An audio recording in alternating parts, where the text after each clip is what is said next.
W comme Wittgenstein. Donc Wittgenstein est un philosophe contemporain très important. Pour moi, c'est même le symbole du contemporain en tant que tel, hein. C'est bon, un philosophe qui est vraiment du XXe siècle, même si il est né à la fin du XIXe, qui, pour moi, a réellement transformé la philosophie. Alors pour moi, hein, surtout, puisqu'il y a des gens pour qui pas du tout, hein, il ne compte pas particulièrement, et ça reste un philosophe qui n'est pas toujours complètement reconnu comme central. Donc moi-même, j'ai vraiment essayé de travailler à le faire reconnaître comme un philosophe aussi important que Platon, Kant, etc. D'ailleurs, il va être dans la collection GF maintenant, Wittgenstein, donc ça c'est quand même un signe de reconnaissance, hein, donc pour l'ensemble de ses œuvres.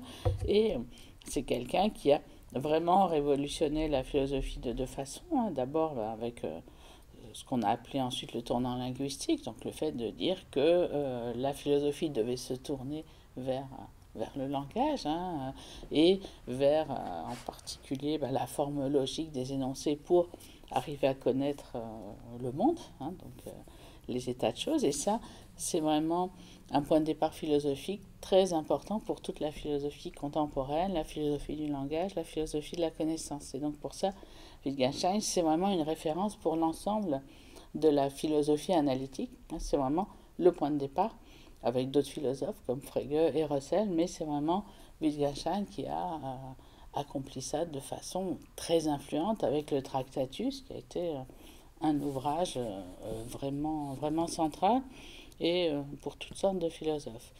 Pour moi, Wittgenstein est très important aussi pour sa seconde philosophie, et donc, attention, non pas au langage de façon abstraite, générale, mais au langage ordinaire en tant qu'il est parlé, qu'il est dit par des voix humaines.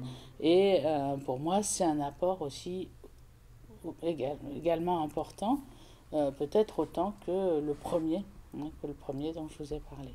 Et donc cette attention aux voix humaines, c'est ce qui permet aussi à Wittgenstein d'être pertinent dans beaucoup de domaines, dans la réflexion sur ce que c'est qu'avoir une voix, donc être un sujet humain.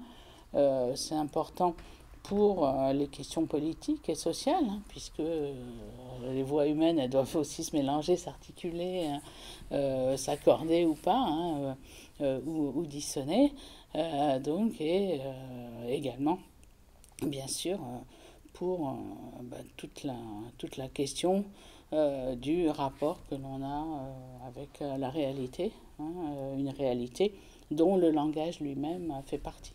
Donc pour moi, il y a vraiment une révolution chez Wittgenstein, chez Austin aussi, hein, mais on n'est pas à la lettre A, on est à la lettre W, parce que le langage n'est pas seulement un outil extérieur de description, mais devient vraiment central aussi dans la forme de vie humaine.